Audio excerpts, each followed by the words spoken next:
আজকে দুপুরের জন্য কলা তরকারি রান্না করবো চিংড়ি মাছ দিয়ে। তো এখানে আছে মুরগির মাংস, পেঁয়াজ, এটা কলমি শাক, আর এই যে চিংড়ি মাছ, টমেটো। এটি আজকে দুপুরের জন্য। মাংসর সাথে কলমি শাক ভাজি করলাম, করলা তরকারি ভাজি করলাম, তার মাঝে আবার যে আলু ভর্তা আছে। তো ভর্তা জিনিসটা সবারই পছন্দ, জানি না কে খায়। তো আমার বাসায় সব ভর্তাই চলে। তো যারা দেশে বাইরে থাকে তাকে ভর্তাটা সবচেয়ে ফেভারিট। আসসালামু আলাইকুম, সবাই কেমন আছেন? আমার ফেসবুকের ফ্যামিলি যত আপুরা ভাইয়ারা আমার সালাম নেবেন। আশা করি সবাই ভালো আছেন। তার একটা রান্নার রেসিপি নিলাম আপনার সাথে শেয়ার করার জন্য। যে ভালো লাগে লাইক শেয়ার করে দিবেন।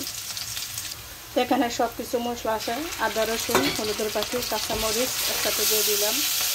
তো এখন 10:30 বাজে, রান্নাটা এখন দেরি হয় কারণ স্কুল বাচ্চাদের বদ্ধ দিয়েছে 3 মাস। বড় ছেলে কাজে গেলে একটু দেরি করে, এরপরে একটু দেরি করে উঠি। আর যখন বাচ্চাকে একটু খোলা থাকে তখন 5টা বাজে উঠি আর ঘুমাইলে। মশলাটা কষানো হয়ে গেছে, এখন দিয়ে দিলাম চিংড়ি মাছ। এটি দেশের চিংড়ি, দেশের না, এদেশের চিংড়ি একটু বড়ো থাকে, মাথা থাকে না। আর আমাদের দেশের চিংড়ি মাছটা চোখলাটা একটু উপুদা, এদেশের চিংড়ি মাছের চিংড়িটা একটু পাতলা। তো এটা খাইতে বেশি স্বাদ লাগে এই দেশেরটা। এটা কষানো শেষ, এখন কলা তরকারি দিয়ে দেবো। অনেকটাই কলা দেখা যায় বিকেলের জন্য, কারণ কলা বেশি দিন ফ্রিজে থাকলে নরমালে নষ্ট হয়ে যাবে। তা আমি জানি না আমার রান্নাটি কার কাছে কেমন হয়। যদি ভালো বুড়া দুইটে জীবন, দুই পিড়ি আছে, ভালো আছে বুড়ো আছে, আমি বলবো না যে খারাপটা বলে ভালোটা বলে না। যেইটা আপনাকে মনে হয় সেইটাই বলে দিবেন, কারণ রান্নাটা এমন একটা জিনিস, এটা মন থেকে চলে আসে।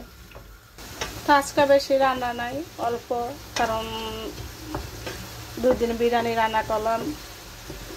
বিরিয়ানি কিছু রয়ে গেছে, আবার ছেলেমেয়েরা খাইতে চায় না, একবেলা খাইলে আরেকবেলা খায় না। স্কুল ছুটি পড়লে আমার বাসায় বসতে হয়।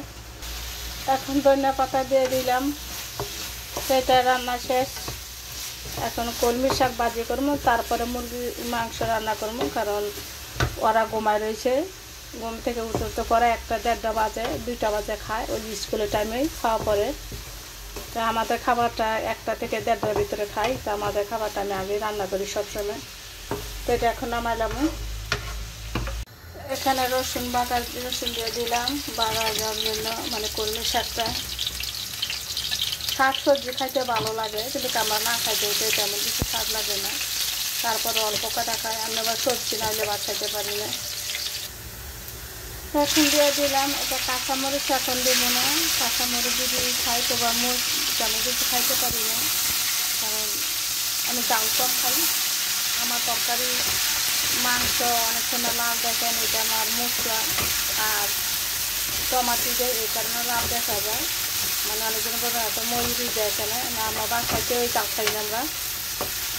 ছেলেমেয়েরা আরও কম খায়। তো ভর্তাটা যে বানাই ওইটা মিঠা মোচ বলে বাংলাদেশের, ওটা জাল না।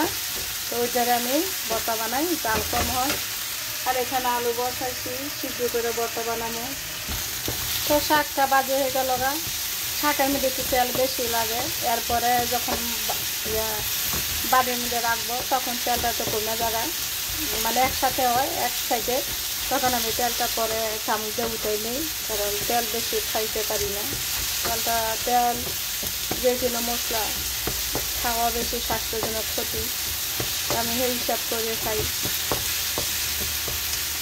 কলমি শাকটা ভাজি শেষ। এটা বসালাম মুরগির মাংস তরকারি, কাঁচামরিচটি দিয়ে দিলাম এটার সাথে, পেঁয়াজটার সাথে ভাজা হইব মরিচটা।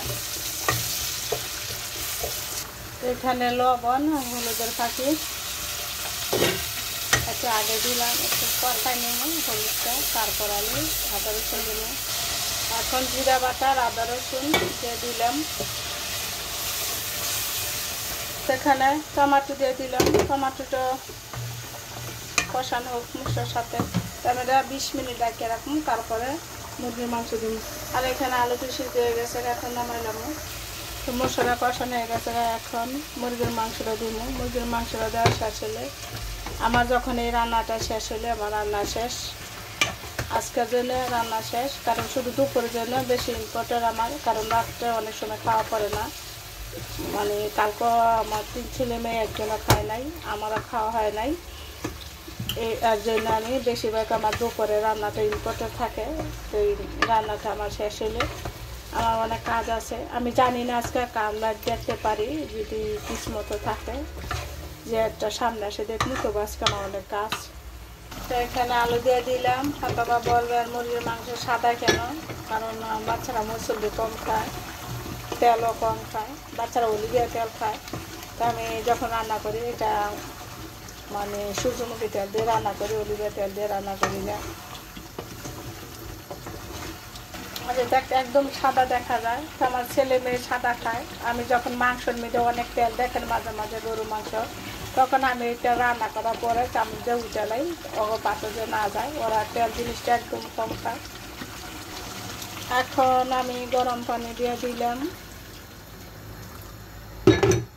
এখানে বেশি আর পানি দিব না, এটা একটু শুকাইব, ওরা চুল কম খায়। তো রান্নাটা শেষ মোটামুটি।